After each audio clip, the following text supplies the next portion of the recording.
Hello and welcome to another Battlefield 1 video, getting on the hype train and making sure that we get as much information out to you guys as possible before the actual game comes out and before we actually see some gameplay, which will be on the 12th, so quite soon after this video has actually been released. Something was released on the battlefield.com website. It will be linked down below in the description, and the title of the release was 10 things you need to know about the weapons of Battlefield 1.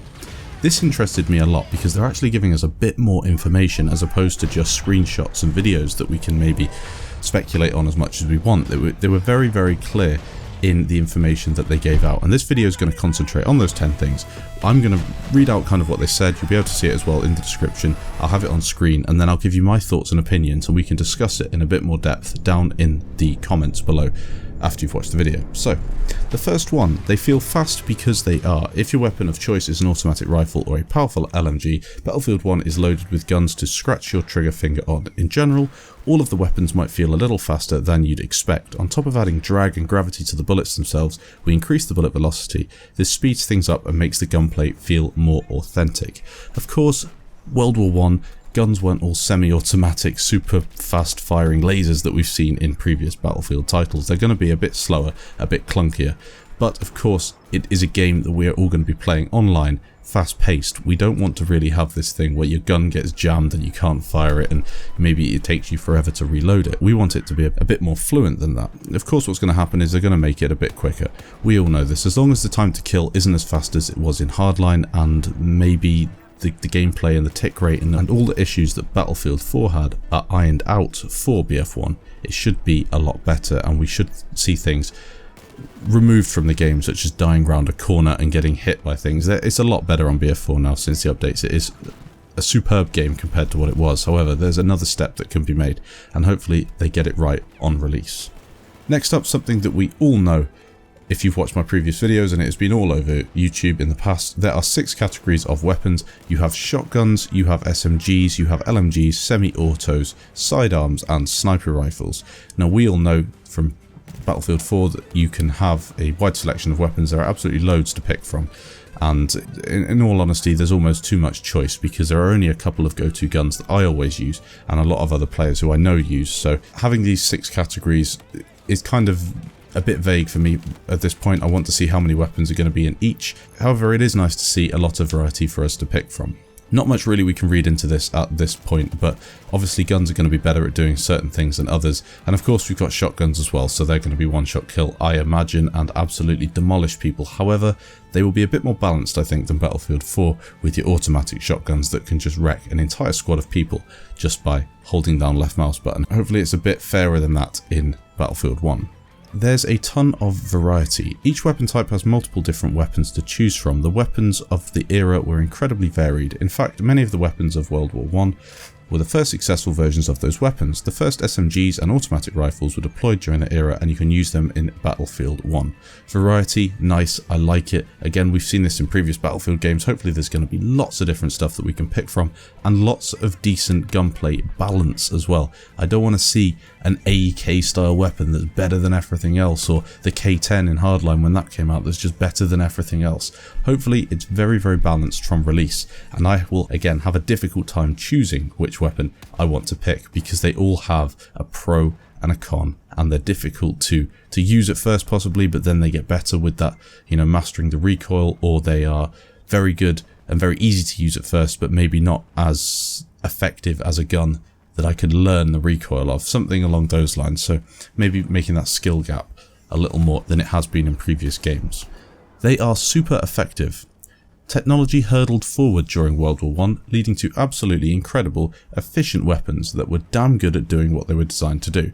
Whether you're blasting holes in walls and taking down hidden enemies, or sniping from across the map, you'll find the gunplay in BF1 feels modern and fun. Fantastic, superb. Again, what we said before, it's going to be an actual game that we can get our hands on and play. It's not something that's going to be super realistic to the time, because obviously you don't want that as a game. You want it to look realistic, feel realistic, but the gameplay needs to be a little more fluent. That can be expected, and I'm really looking forward to seeing how the guns actually play. Weapon customization is more focused. We definitely want to allow you to customize your weapons in BF1, but we also heard your feedback that we should try to find a way to do this without adding hundreds of additional attachments. That is why Battlefield 1 utilizes preset loadouts for each weapon. You're still able to customize your weapons to make sure they work with your playstyle, but in a more focused way. This is again fantastic. Gadgets and attachments did my absolute head in Battlefield 4. The amount that you had to pick from and not even really knowing what they did, and then YouTubers, and I'm not pointing fingers here, but there are many big YouTubers that make these guides saying this is the loadout you need to use, and it's not really. I mean, having a brief look at Synthic stats does not mean that you're an expert at what is the best loadout and things like that. There are very few YouTubers out there who give an accurate representation of a gun. My favourite YouTuber for this is going to be linked on screen now, Marbleduck. Absolutely fantastic at telling you what the best loadout is for a weapon. Each weapon has up to 3 presets. Maybe you want a shotgun that packs a little more punch, or maybe you'd rather want that trade stability for accuracy. The different weapon presets should help you out. Some have up to 3, giving you different ways to play the same weapons. You're able to customize them as well, changing the zoom levels, reticles, and more.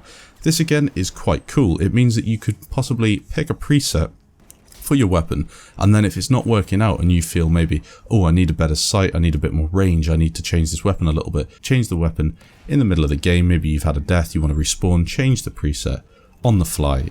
It's a really nice way of changing something quickly and actually having that option. And possibly some people on BF4 still don't know how to do that because there's so much choice, they don't know what to pick. So maybe these presets will offer them an easier way. It is slightly casual, but it's a positive move in my opinion, because it means people are actually using the gadgets and attachments that are being offered. There are multiple types of melee weapons.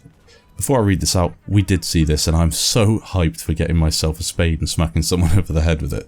So getting up close and personal was an important part of the Great War, and while you have plenty of options, if you'd rather keep your distance, you'll also be able to use different types of melee weapons, each with their own attack speeds and damage outputs. Some even double as tools, giving you the ability to cut barbed wire, destroy barricades, or even damage light vehicles. This sounds insanely cool. A weapon that can be used to cut barbed wire, so I'm thinking some sort of wire cutters, maybe some sort of knife with a serrated edge that we could maybe cut through and then use that to attack somebody on the other side. You'll be able to perform bayonet charges. Being able to close the gap between you and your enemy is important, especially when you're going for a melee kill. Attach a bayonet to the end of your gun helps make that a little easier, letting you charge at your enemy, make contact, and they're on the fast track to the graveyard. Again, linking to the melee weapons, we all know there are going to be bayonets on the end of rifles. Charging and killing somebody with them is going to be very, very cool. Frags aren't the only grenade types. Besides being able to toss traditional fragmentation grenades, you'll also be able to use gas grenades. Low damage, but the gas lingers for a long time. We did see this in the trailer. If you remember that green thing that I'll put on screen now, that would be a gas grenade. Incendiary grenades, high damage but for a limited time. We've seen this in BF4. Incendiary grenades can be a pain, but they are quite a cool thing and a cool way of blocking off different areas of the map and possibly getting a camping enemy who'll be hiding behind something. And of course more. Using the right one at the right time can be the difference between life and death. I'm glad that we've got some variation. It's not just frag grenades, but again it's going to be quite similar I think to BF4 and the way that works. Finally, the audio fidelity is top notch. Of course it is. This is DICE. They are superb at this sort of stuff. And as the description goes down below, DICE is definitely known for some of the best audio quality in gaming. From the bang of a shotgun to the clink of an empty click, we recorded a huge amount of real-world audio to use in the game. You can even tell when your magazine is running out of ammo now, your firing sound slightly changes when your ammo is low. I'm really looking forward to this. Wearing a good set of headphones or having surround sound in your room and playing this game is so immersive, and the audio is what really separates this game from a lot of others, so of course we should look forward to that. The game's going to look superb. I'm really excited and hyped by what I've seen in the last week or so, and I'm really looking forward to some gameplay. Hopefully you liked this video. If you did, slap a like on it and let me know down below what you think of these 10 things that you need to know about the weapons of Battlefield 1. If you have any extra information, make sure you leave it down below for people to have a read of as well. Thank you guys for watching, and I'll catch you in the next video.